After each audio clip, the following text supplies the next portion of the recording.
muli dito sa ating YouTube channel. Naway nasa mabuti po kayong kalagayan kasama ang inyong mga mahal sa buhay. At para naman sa mga subscribers natin, nasa ibayong dagat, nasa abroad, isang malaking sakripisyo ang ginawa upang may mabago ang kanilang buhay at buhay ng kanilang pamilya. Dasal ko po lagi ang inyong kaligtasan. Kung magtatanong kayo kung ilan ba dapat, ilan ba ang appropriate na number of fruits, klaseng fruits or variety of fruits na kailangan nating ihanda sa bagong taon, ang kasagutan niyan ay nasa sa inyo po. Nakadepende sa budget o pera ninyo, nakadepende sa dami ng kakain.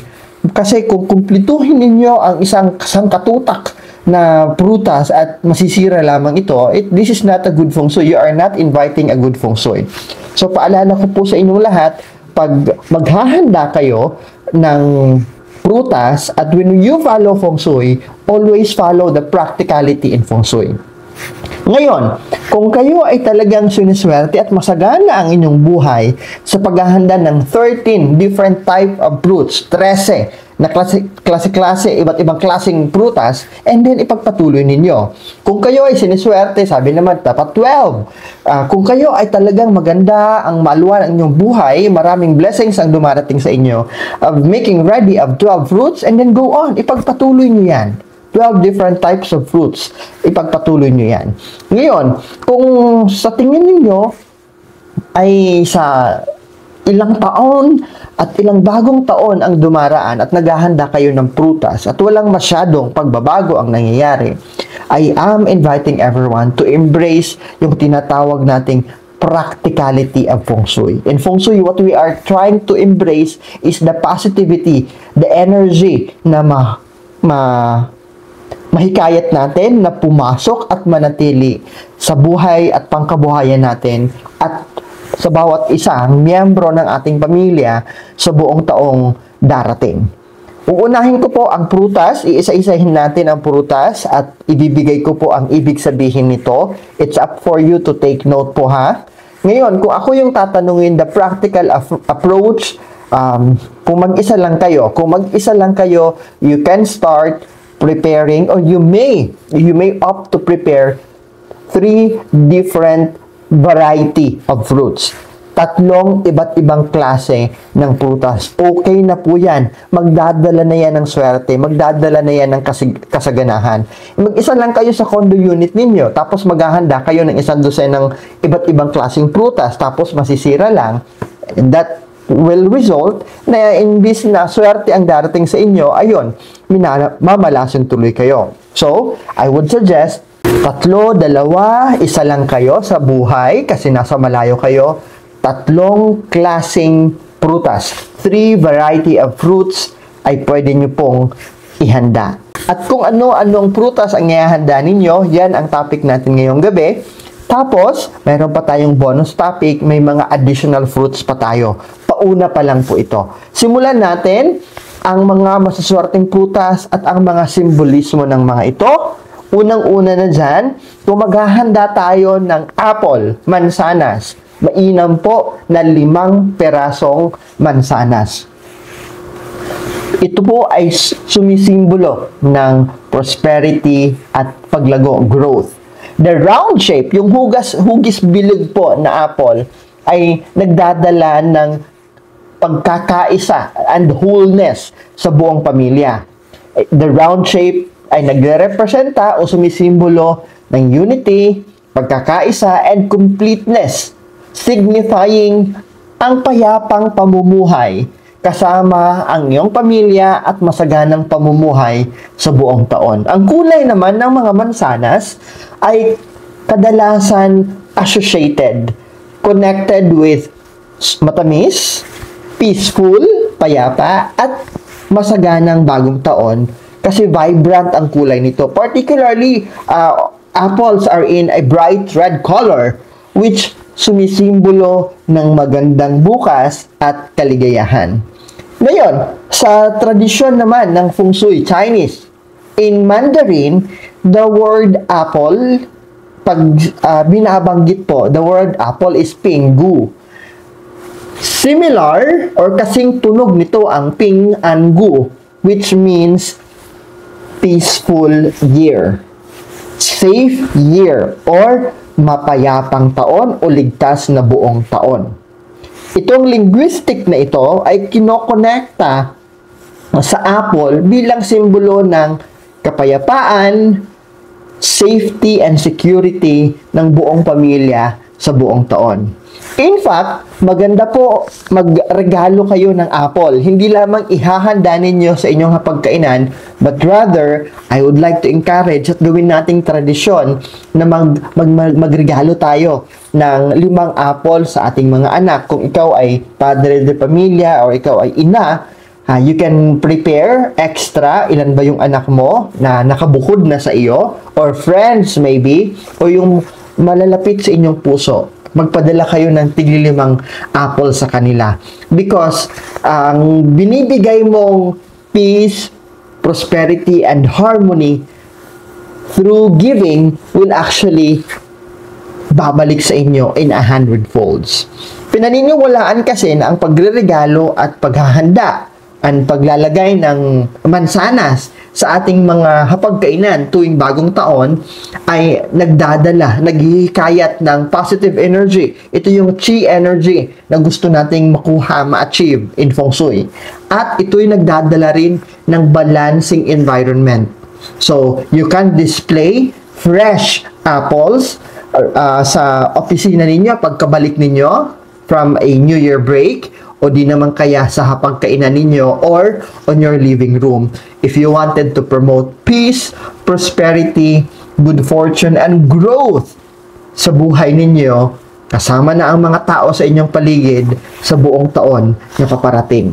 Sunod naman ay ang mga oranges. Okay?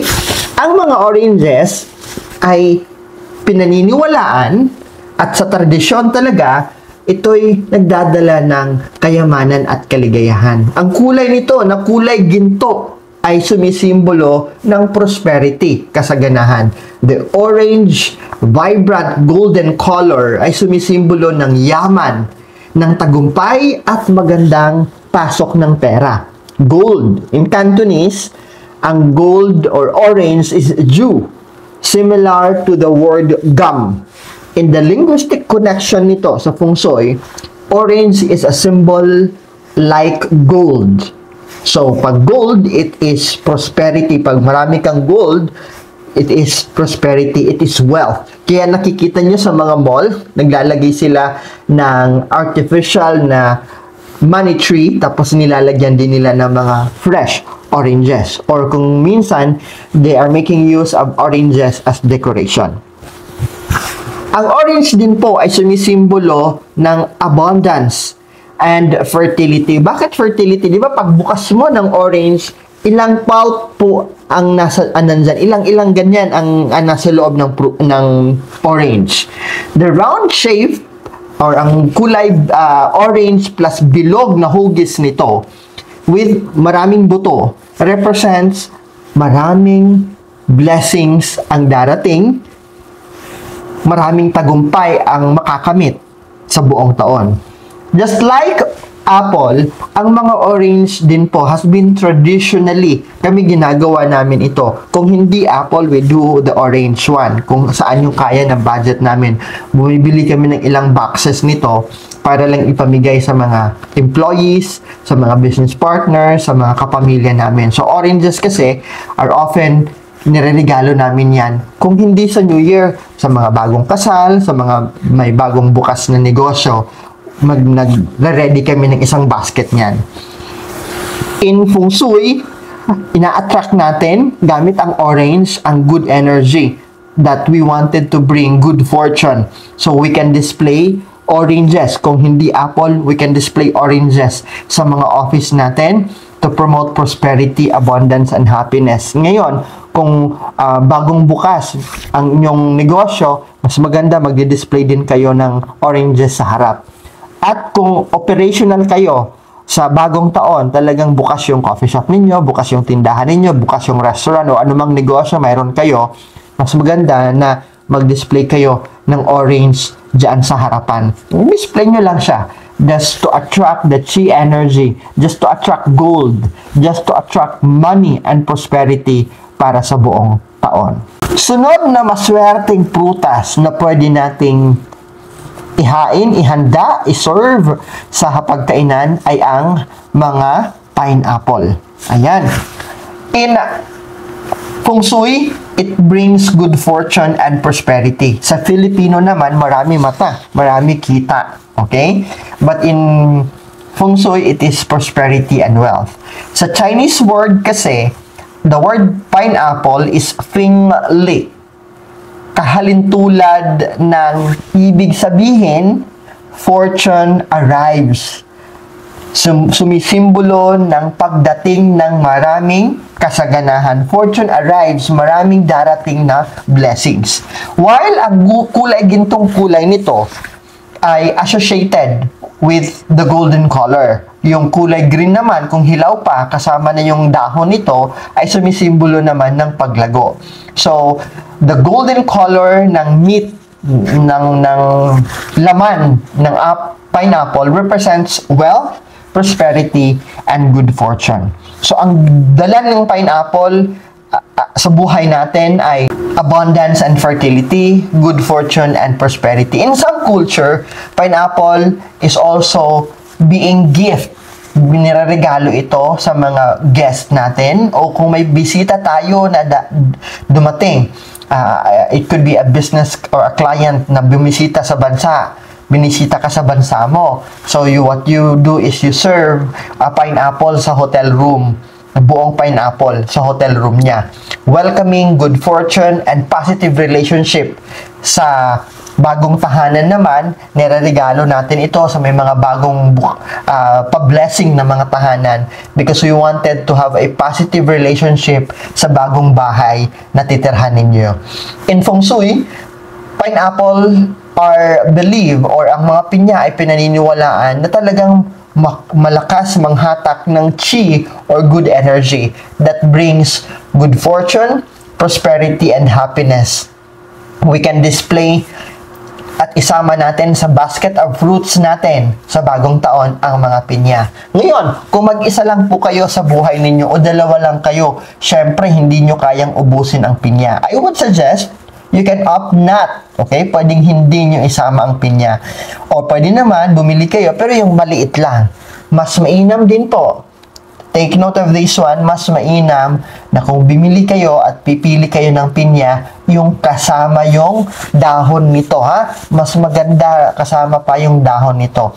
At hindi pa ganon kahinog because you are going to display that one in the whole day of January 1. So, pwede nyo kainin January 2 or January 3. Kung hinog na, malalata at masisira yung pineapple ninyo. Ilan lang kayo nakakain, hindi agad-agad makakain yan lahat. Tama ba? So, piliin ninyo yung medyo hilaw pa para as the day passes by at dinadahan-dahan ninyong ubusin, kainin yung iba pang prutas, ay darating yung panahon na makukumpleto na ang pineapple ay mahihinog, and that's the time you can slice that one, you can peel it off and serve it on the table. Pwede rin kayo on the New Year Eve, really on the New Year Eve, pwede naman na buksan ng pinya, slice it and serve it sa mga kasama ninyo sa pag-celebrate ng New Year. Another na pwede natin ihanda sa bagong taon ay ang mga saging, okay? O in the Philippines, nako, hindi pahirapan ang paghahanda ng mga saging. Ngayon, kung 2 o 3 lang kayo, or mag-isa ka lang, so you can prepare 3 pieces of banana kasi you are going to prepare 1 bundle of banana. Ano ba ang mas i-advise ko sa inyo? You can start with 3, 5 pieces, o di naman kaya 7 pieces. You can also borrow the luck of period 9, pwede ring 9 pieces of banana in 1 bundle. So, ang saging kasi ay, they grow in bunches, they grow in group, symbolizing unity. Di ba, pag sa puno mismo niya, ang dami niya, at they are as one. Hindi hiwa-hiwalay sila, but they are bundled as one. Symbolizing or sumisimbolo ng pagkakaisa, unity, harmony, pagkakasundo-sundo, at togetherness. Sa Chinese naman, ang salitang banana, jiangjiao, sounds similar, kahalintulad pag sinabi nating auspicious beginning, magandang simula or lucky start, symbolizing a very good start of the new year. Kaya we are advising, and I am advising, include banana on your basket. Bananas are also a symbolism of abundance kasi productive ka. When you're productive, you produce more and you receive more abundance. Fertility, because kung titingnan ninyo kung paano namumunga ang mangga, di ba? Hindi lang isang piraso yan, marami yan in a bundle. So you wanted to borrow the luck of fertility dahil sa fruitfulness and growth ng mga saging na nagre-representa na magiging matagumpay ang taon natin, magiging maraming bunga, magbubunga ng maganda ang lahat ng pagpapagod, lahat ng pagpupuyat at lahat ng sakripisyo natin. In Feng Shui, isa rin ito sa magdadala ng positive chi energy na magdadala ng fertility and productivity. So you can add a bundle of banana on your basket. And I will also advise, kasi madaling mahinog si banana, medyo yung light yellow, light green pa. A combination of light yellow and light green pa. Okay na yon. Why? Because as time passes by, mahihinog yan. So, pwede nyo nang kainin paunti-unti. Siyempre, marami kayong handa on the New Year, mahihirapan kayo na ubusin ang lahat kasama na yung mga prutas. So, a practical approach, isa sa practical approach natin, pag bibili tayo ng saging, dapat nakadepende kung gaano karami ang nakatira sa ating tahanan para mauubos lang talaga siya at hindi masisira. Pangalawa, ang pagpili ninyo ng klase ng saging, yung pale yellow pa and pale green. Medyo hilaw-hilaw pa ng konti, patungong hinog para you still have enough days bago ito kainin at hindi ito masira.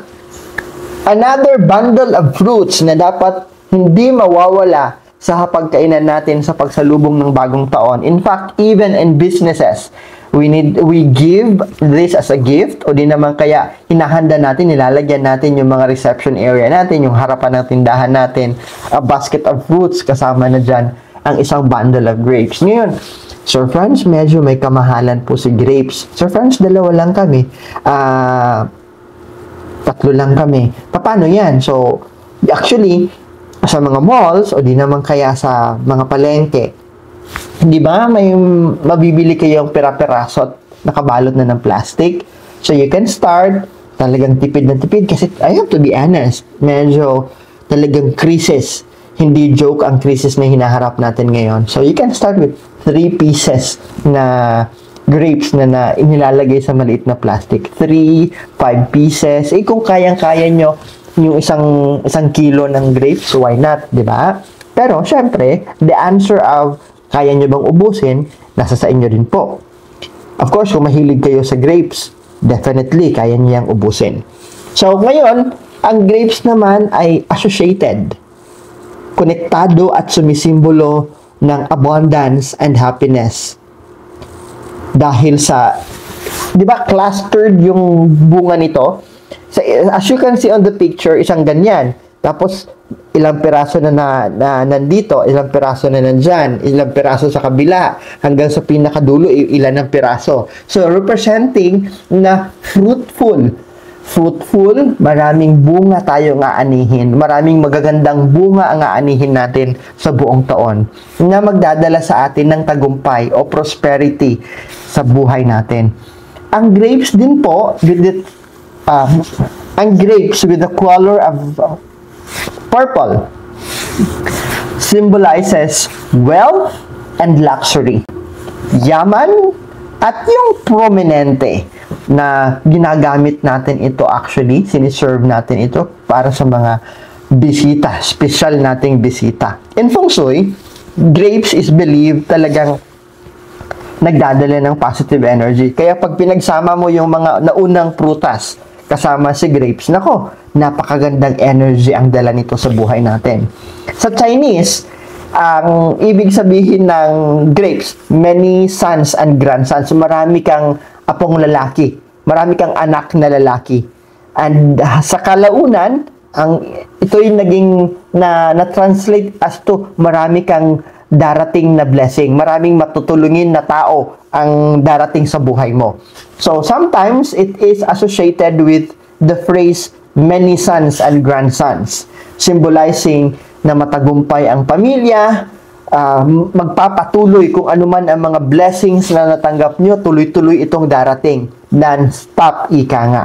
So, kung maglalagay tayo ng prutas na ito, huwag kalimutan, kung gumagawa na kayo ng listahan ninyo para sa bagong taon as early as now, ay isalin ninyo yung grapes na nasa picture natin, na naka-flash sa screen natin ngayon. So, when we display the grapes on our dining table, we are attracting good fortune, continuity, tuloy-tuloy na blessing, tuloy-tuloy na tagumpay, tuloy-tuloy na abundance.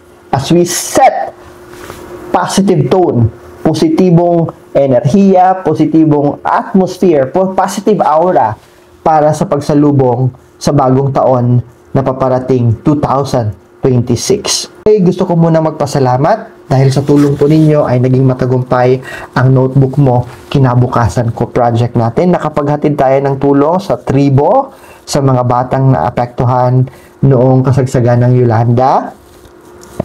At ngayon, sa bag ng pag-asa natin, ako po ay kumakatok sa inyong mga puso dahil magpapatuloy tayo at ang focus natin ngayon ay mabigyan yung mga natamaan ng lindol at ng bagha. Depende sa mga kayanan ng budget natin. So, mga gustong maghatid ng kanilang tulong, andyan po yung RCBC Peso account natin. Pwede ninyong picturean yan o isulat. BPI Peso account at GCash account.